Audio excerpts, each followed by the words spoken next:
good evening. It is September 19th, 2021. This is Debbie Davis, military whistleblower. I wanted to do a video tonight before it gets something I wanted to talk about before with all this weather stuff going on that I wanted to mention that I noticed that I'm not sure if anybody else noticed. But it was because it pertains, I think, you know, to because I had done a video a couple months ago, and I was simply just decreeing. I was just agreeing with a verse in the Bible about how God tells us that we have these storehouses in heaven that we can call on in times of trouble. Now, all I did was just read this verse a couple videos ago. And like all these storms started happening. So if you see my video I did a couple months ago, it's just been like nonstop storms since then.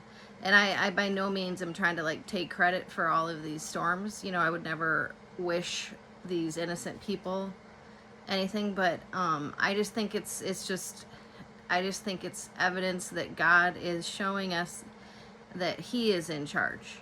Okay, so here's the verse that I read a couple months ago in a video. I was reading Job 38:22-30, and so it says, have you entered the storehouses of the snow, or seen the storehouses of the hail, the arsenals of hail and snow that I keep in readiness for times of trouble and battle and war? Can you find your way to where lightning is launched, or to the place where the wind blows? Do you know the laws of the heavens? Can you set up God's dominion on earth? Who do you suppose gives the abyss wisdom? That would be God, right? So, you know, it's talking about in that we have these arsenals of hail, and there's lightning and wind and snow, and then like, right after I was reading that, all of these storms started happening. And the reason why I feel like it's a total God thing is because I was noticing the different types. Well, I know there was, and then right after that, there was this big storm in Arizona where there was all these audits that, you know, we're waiting on, and all the corruption there. There was immediately a big storm in Arizona, all over the state, and then a bunch of storms in China, you know, and a lot of flooding and stuff like that. But what struck me like very obviously that this was like a God thing was some of these towers getting struck. Like one struck in Vegas, the stratosphere. So like the stratosphere, it's like this tower here. So this was struck like a month ago. There's a picture of it. Okay, and what I noticed is it was like, okay, it's considered a phallic symbol, like, you know, it's like phallic means like not a godly symbol. It means like the fall, like phallic, you know. So it's any object that resembles or might be taken as a representation of the penis, such as a cigar, pencil, tree, skyscraper, snake, or hammer. So it's like, you know, these are considered like phallic symbols, and this was like the stratosphere has this, like, you know, these in like Washington Monument with these, you know, all of those are considered, those are not like godly symbols. Those are called phallic symbols. And so I was kind of just putting those two and two together there, and I thought that was kind of interesting. But nobody got hurt with that because they were grounded. The stratosphere was grounded if anything was to hit that. But there was another one in India, and there was 16 people killed or injured, and this was like another like tower type situation where, and it just but the thing is with this tower I was reading, and I was like, well, what is this tower about?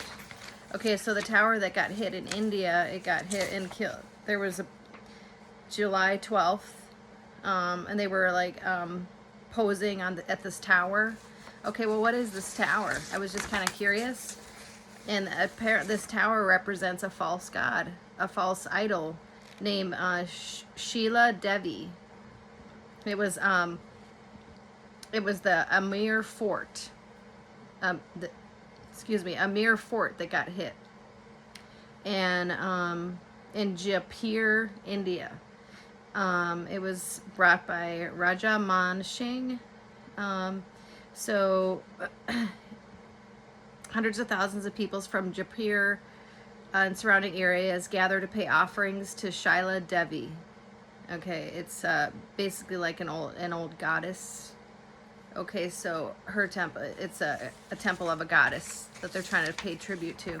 So that was just kind of another more proof that, to me, this is like God was saying, like, anything that's not of him, anything that's like a false idol or a phallic symbol, it was getting hit. So I thought that was kind of interesting. I wanted to mention, but I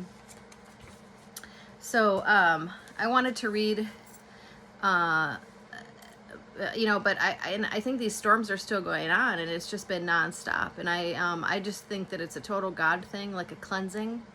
I by no means, am condoning any kind of innocent people, but I think some of the places that got hit involved some kind of history of like child sacrifice or different things like that, and they're, that's kind of what my understanding is. So but anyway, I wanted to read my story tonight. So I'd been talking in the last video about the targeted individual program and how serious it is, and I had told my story on a couple radio shows, but I wanted to read it again so people understand truly how dangerous this targeted individual program is and how demonic and evil. So just bear with me. I'm gonna tell my story, just because there's a lot of I don't think that people understand like the true depths of the impact that this has made on people's lives. Like, you can say, I've just been harassed or something. I get constantly harassed. Okay, like, it doesn't sound that serious. Okay, but when you hear my story, you'll understand how serious this is, and why it's something that has to be addressed and taken extremely seriously, and why I think, and then it was really weird. Right after I did that last video, there was this weird fire in Homeland Security, the old Homeland Security building. Like, I wonder, they like to do fires when they're trying to cover up evidence. Okay, so my understanding was that that's the Homeland Security is who has been funding the cops, the local police, or who, I'm not saying all the police are involved in this, but the ones that were involved in the stalking and the harassment, apparently the money came down from Homeland Security. Okay, and it's like Homeland Security apparently who knows if they've ever been actually protecting us against terrorists. I mean, apparently they've used the money to go after whistleblowers and activists instead of protecting us, and I think that's appalling, and everybody in this country should be very concerned and appalled by that. And I'm just totally appalled that it was probably like our tax money being used totally against us and our own citizens. So I mean, as far as I'm concerned, Homeland Security should just be totally defunded. I have no idea why it's there. I have no idea what people do when they work there. I've never actually heard anybody doing anything good that works for Homeland Security. So but anyway, so here's my story.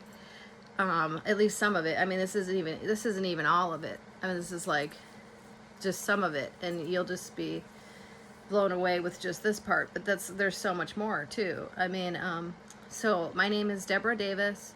I served in the Army National Guard for 15 years. I was in the Minnesota National Guard for 8 years. I had 3 MOSs. I was supply, admin, and I also worked for a engineer unit. I was deployed twice.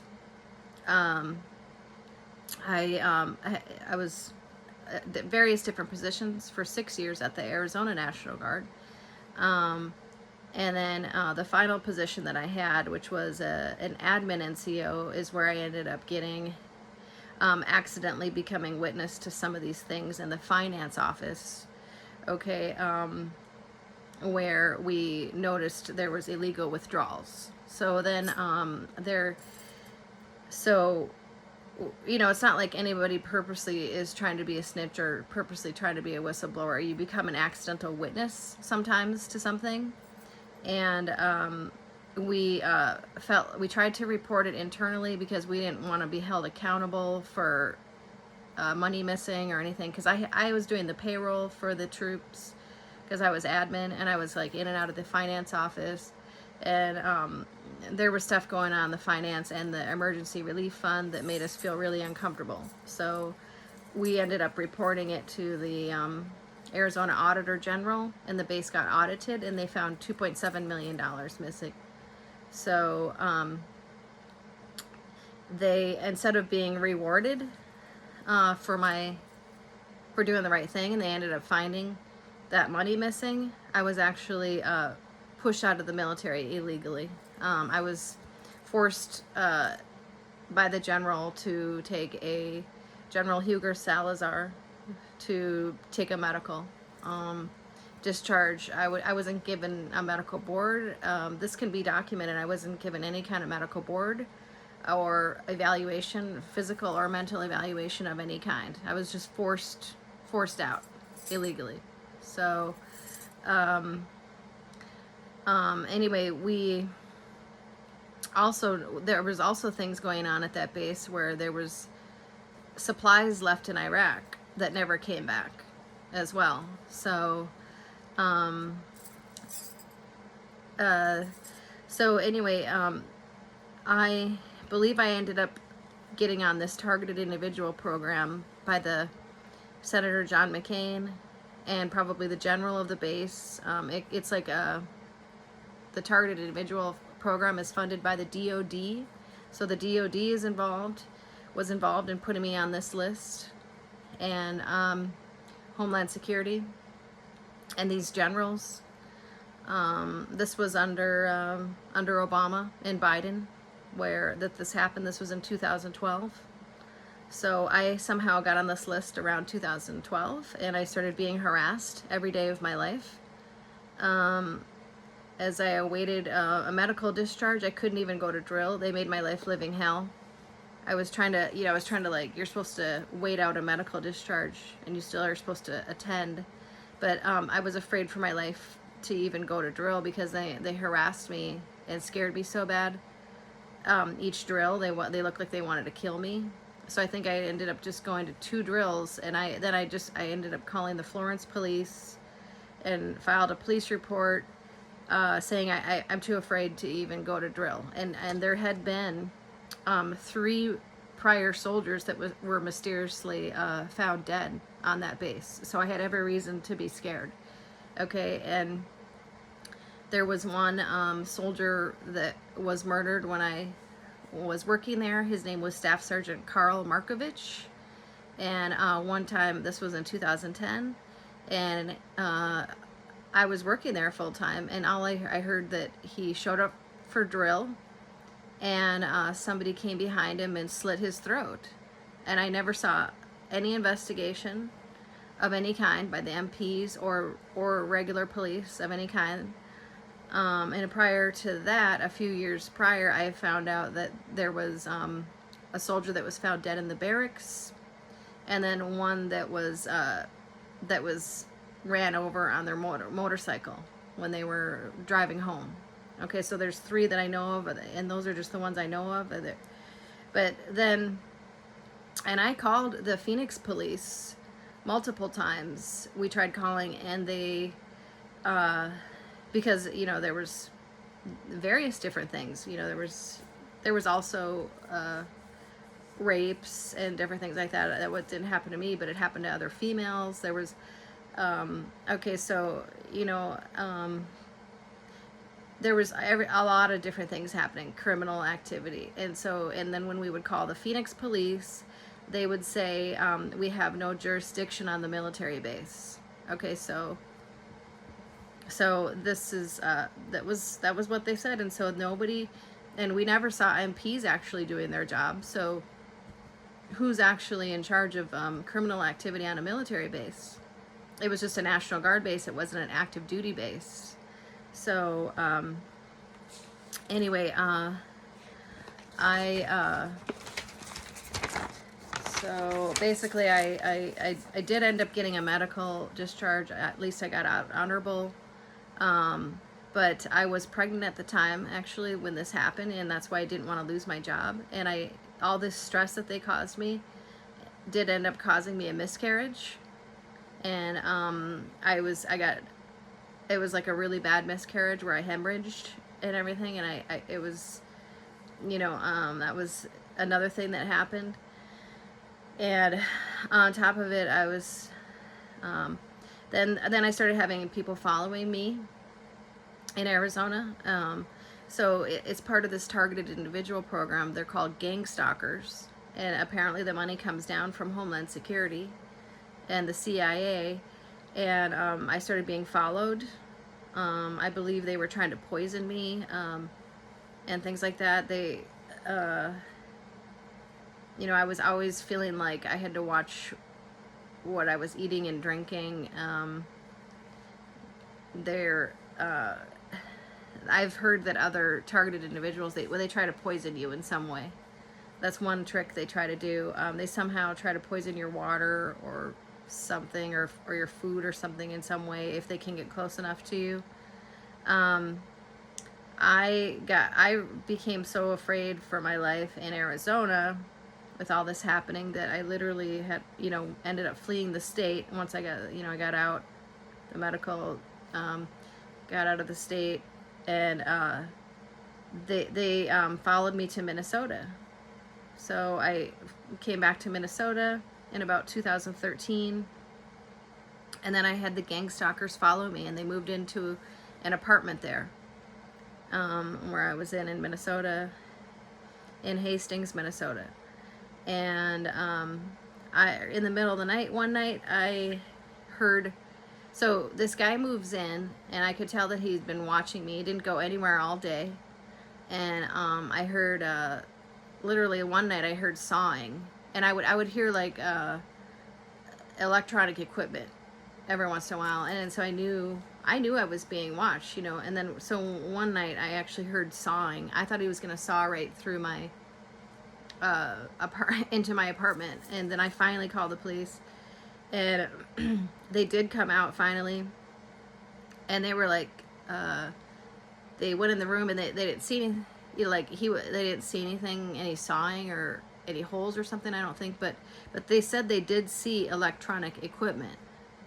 Okay, so, you know, to me, that was proof that I was being illegally surveilled. Now, in my opinion, that should have been grounds for some kind of warrant.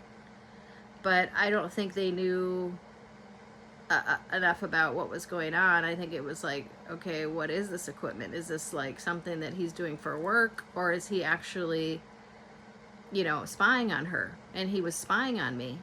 So, you know, this is, you know, these kind of things need to be, the police have to be a lot more aware that, because these gang stalkers have this very, this intense equipment where they can be surveilling you and listening to everything about you. It's a constitutional violation. So the police have to be aware of this. Unless the police are in on it, a lot of the Masonic cops are actually involved in the gang stalking. Okay, so then I proceeded to get pulled over multiple times in Minnesota. Okay, but this was under Obama, and where things were just getting really bad in Minnesota. Like they were bringing there. It wasn't like that in the past in Minnesota. It got really bad under Obama in Minnesota. It just started getting really corrupt in places where I didn't ever think that it was, there where it didn't used to be that bad. So I ended up getting harassed so bad in Minnesota that I ended up leaving the state and then moved to South Dakota. Most of the situations in Minnesota I got dismissed, but some of them I did get charged with, and they weren't even real charges. It's your word against the cops in front of a judge, and a lot of times the judges are in on it too. So you have to understand, like, this is a no-win game for you as a totally innocent person. That it goes all the way up to the DOD, okay, and the CIA, and so you can't win. You can't win because the cops are in on it and the judges are in on it. So it's even though you have all the evidence in the world that you're innocent, they don't care. This is a really high level evil program, and sometimes the judges a lot of times are Masons as well. So the high level Masons are involved in this program. So this ended up, I ended up having charges on my driving record, it affecting my insurance, and it was all just total harassment. So then I ended up moving out of state. I was okay for a while in South Dakota, and then I bought property there, and I was okay for a while, and then they started having the local sheriff harass me.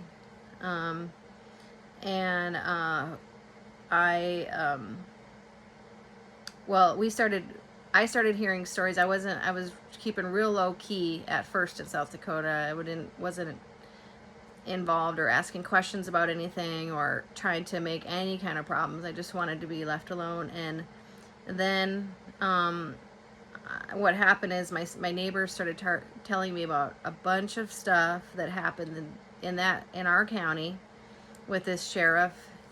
And then we ended up having somebody right in our neighborhood murdered. We think it was drug related or something. And then the sheriff didn't do any kind of investigation whatsoever into and we've requested multiple times what is the status of the investigation, and he's withholding the evidence, and that's what really just freaked me out about him. And then I had several other run-ins with him where I was a witness to a car accident, and he tried arresting me just for being a witness at a car accident, just because I took some pictures. He's a very corrupt sheriff. His name is Dave Ackerman. The guy that was murdered in my town, his name was Jimmy Kolb. This was Long Lake, South Dakota. And you can look these things up, but Sheriff Dave Ackerman is being looked at very seriously. There's a lot of very dirty sheriffs. There was apparently a law that was passed under Obama that gave them a lot of power over the county. They are the law of the land in that county, and it's extremely hard to get rid of them. And we have tried. We've tried filing petitions. We tried filing complaints with the Attorney General about his criminal activities in the past, and it's more than what I just said too. There's more involved with him too, but there's apparently a lot of criminal sheriffs in different counties, and it's because of the power that they were allowed to be enacted. It's really hard to get rid of him until whatever Obama passed gets reversed or something, so they don't have so much power. But anyway, it just goes on for me. It kept going on, and so then I didn't feel safe in South Dakota either. So then I ended up moving to, I had a friend, somebody I knew in Idaho, and I stayed for a while in Idaho, and let's see. Okay, sorry. Then I moved to the state of Idaho. I was just trying to lay low. I'm self-employed, so I can kind of work anywhere, but then I was just doing some side jobs, and I just was doing some temp jobs, and then what happened, I was working at the state fair in Idaho, and then all of a sudden I get gang stalked as I was coming out of there with the rest of the crowd. I get pulled over by extremely a psycho Mason cop again, and I said, well, what's this about? And oh, and prior to that, I had my tires slashed in Idaho twice as well by the cops.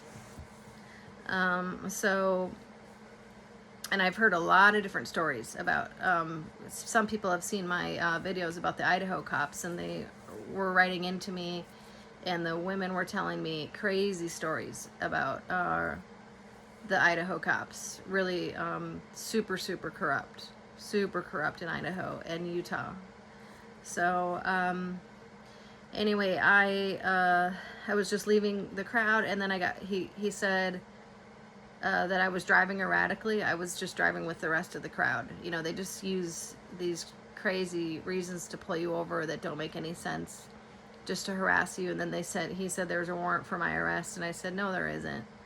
I said, let me get on the phone and see what this is about. I said, I don't have any warrant. And then as I was on the phone, I literally had my phone in my hand, and he opened up my back door, and he grabbed the phone out of my hand, and he said, we are 911. And then he literally like grabbed me by the hair like a cave woman or something, started grabbing me out of the car. He was pure harassment, and it was really scary, and like pushed me into the car, and I took me in, arrested me, towed my car illegally. I still have no idea to this day. It's been 2 years. I've requested a FOIA request as to why I was arrested that night. Finally, I did end up bailing myself out, even though I never was even sure what the charge was. But sometimes it's just like pure harassment, and they're just trying to take your money, and they constantly are trying to just take your money and not allow you to ever get ahead.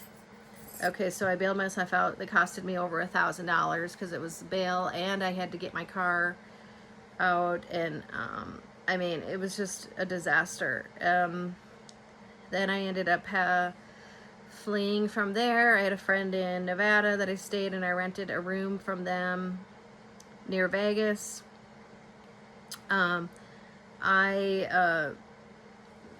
again, I mean, I was just trying to lay low and work a little bit here and there, and do my own business. And then what happened there is that in Henderson, Nevada, I had an incident, and I've heard other things about the area of Henderson, Nevada, and Nellis Air Force Base. I heard it was really corrupt. So anyway, one day I was just taking my dog in to get her nails clipped, and it wasn't a hot day at all. It was like 80 degrees. I mean, I have the weather report, you know, and because I immediately, when this happened, I looked up the weather and everything, and I was with a friend. My dog was in the car maybe like 10 minutes. We just stopped into some place, like a gas station. I mean, or just stopped into some place briefly. And I think for us to be in somewhere so briefly, like 10 minutes, you know, they must have been illegally tracking me to begin with. See, that's what they can do, or they were able to track you with something called a Stingray. And they can track your phone. It's a surveillance thing the police use, but they're not supposed to use it on some but innocent people. They're supposed to use it for following, you know, the real criminals. But then all of a sudden, I had the dog had a huge bowl of water in there, and the windows were down, and because the windows were down, he comes in. There's animal control person that comes in and literally grabs my door open and kidnaps my dog. Okay, this is my therapy dog, like an actual, you know, and I have her on special food and everything. Like, you don't just go grabbing somebody's dog for, you know, like, you know, that's, you know, this is my therapy dog too, you know. So it was really not cool at all. I was furious about it. So we ended up having to, my friend actually went in to get the dog for me. We had to go to animal control and get the dog out over $100. Then, because he went in, I wouldn't go in. I refused to deal anything with these animal control or these police or anything, because they scare the crap out of me. And we got the stupid ticket. I wasn't worried about it. He wasn't worried about it. He let it. The ticket ended up going in his name because he picked up the dog, so it wasn't even in my name at all. And then a couple months went by, and he was trying to call and find out what the court date was, and the court in Henderson would not return his call.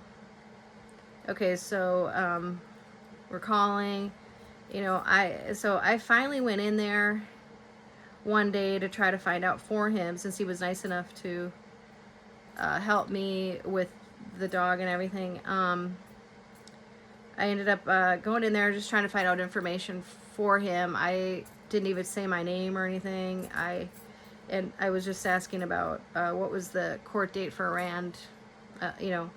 And cops came behind me at the court in Henderson, and came behind me and said I missed a court date, and arrested me for missing a court date, as we were trying to address the situation properly and request what was the status of the court.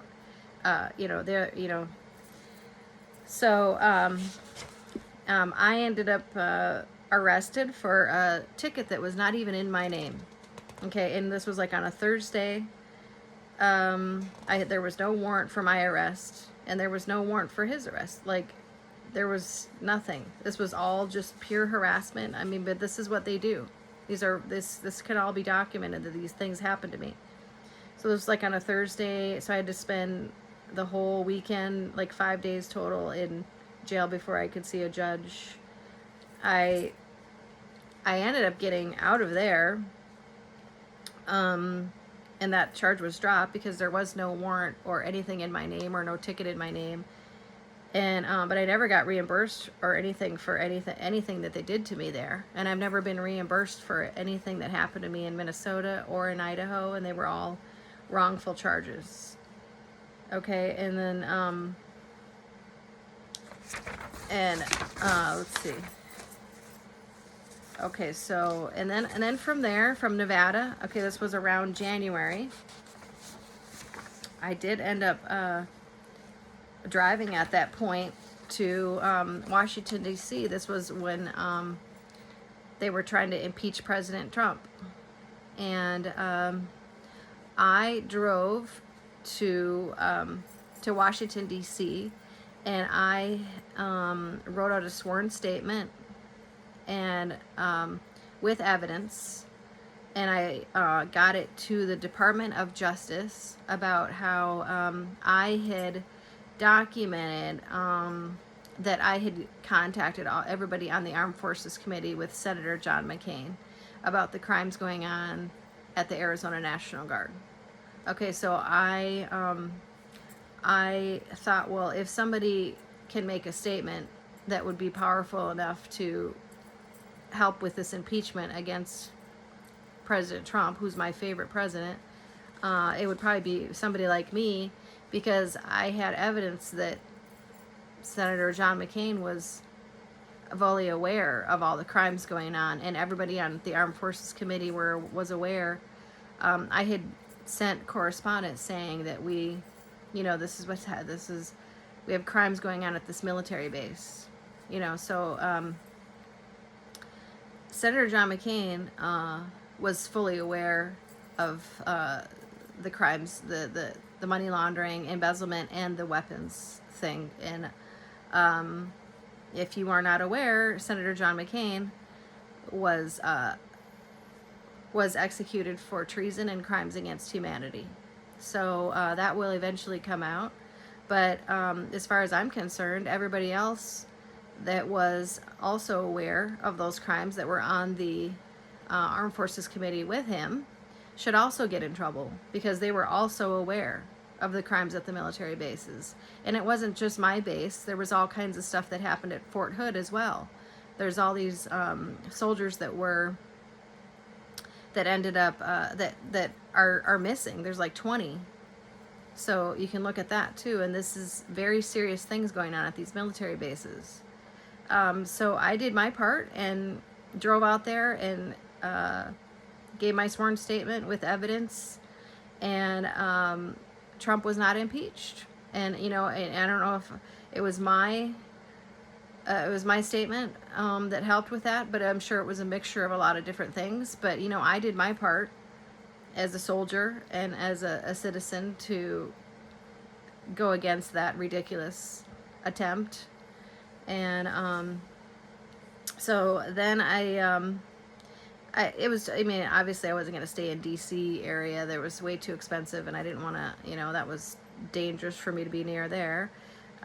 So then I end up in Texas. There was some VA things that some veterans organizations that had some things there. And I got a little bit of help there, and thought, well, I just, I was just trying to go to like a red state, where like a red Republican state. And so then I ended up there near San Antonio, and I was okay for a while. Then I started getting harassed, and when I was going through certain counties, and it was specifically Democrat counties. There was one county, Frio County, I was always being pulled over for no reason. Then I ended up then we had that big power outage there. I was in a trailer, and then all of our pipes were broken. And then I ended up moving out of that trailer. That as I was moving out of this trailer, that's where I did this video where this guy that was like the handyman at the trailer, I think, was part of my harassment as well. He was always harassing me, and I see these people are paid to do this. And as I was in the middle of moving, because all the pipes were broken and they were taking forever to fix all the pipes, we had no running water. As I'm moving and trying to get out of there because there's no running water, he goes in and starts stealing a bunch of my stuff out of my trailer. And once again, you call the police, and they don't do anything to help. I had, and on top of it, when I go to approach him about it, how my bunch of my stuff is stolen, that's when I did this video, and he literally pulled a loaded gun on me. And this happened in Texas, in Cotulla, Texas, about an hour south of San Antonio. And he still hasn't been arrested for pulling a gun in my face and criminally breaking and entering into my trailer and stealing a bunch of my stuff, And then it just goes on and on and on. It's just, everywhere. So this targeted individual program will follow you everywhere you go, because it goes all the way up to the DOD and the CIA. So it will, it followed me everywhere. It's very serious. Everywhere I go, I'm scared. And then every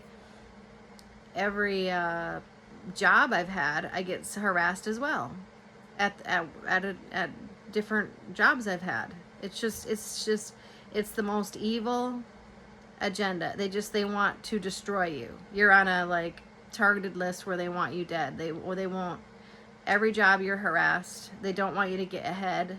They do everything they can to make your life hell and take money from you.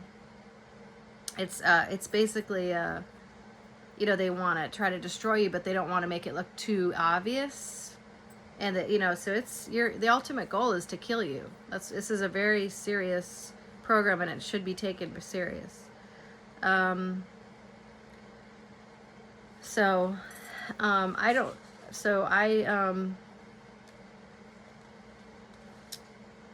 So anyway, it just went on and on with Texas and everything too. And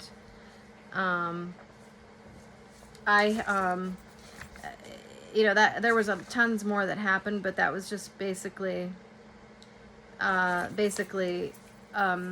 of my story. I mean, but it just goes on and on. It's every day, every single day of my life, they've harassed me. It's illegal surveillance on my phone. They use the cops, they've used employers. And so this has been 12 years now I've been on this program. And some people, they are also getting hit by these energy weapons and stuff. Okay, so this cannot be taken lightly, this program. So for people who want to so quickly judge people, and I don't, some people, I have a lot of people that have,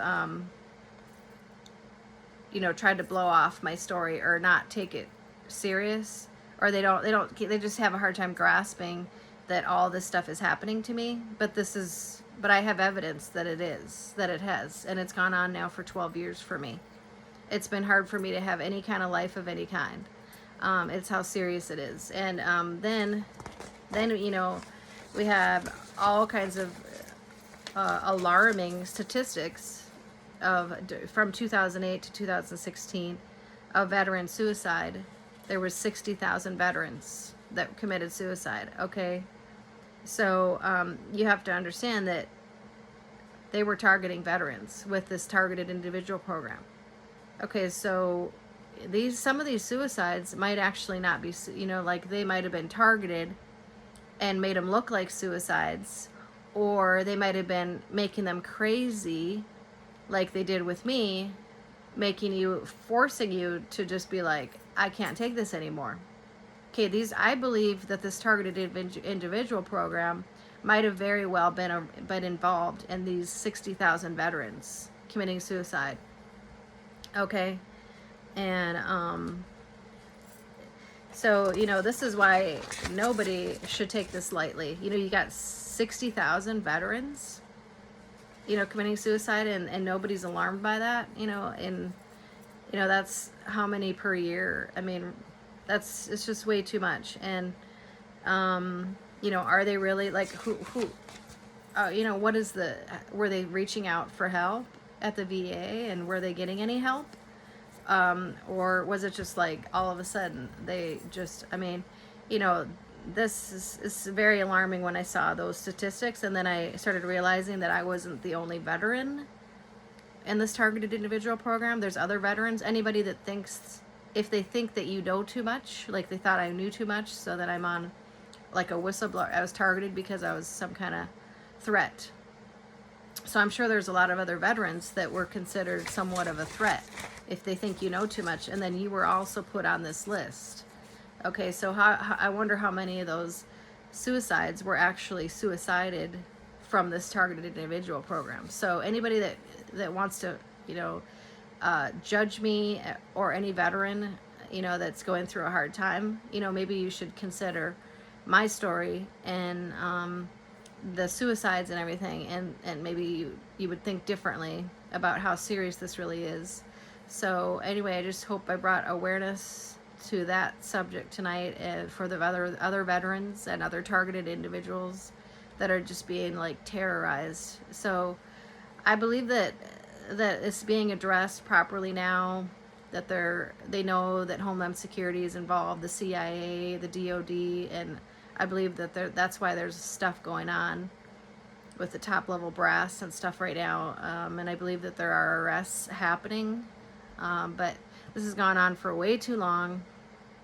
It's super demonic. Homeland Security has not been doing their job like we thought they were, and this needs to end. So hopefully we'll start seeing some positive changes in that area. All right, thank you.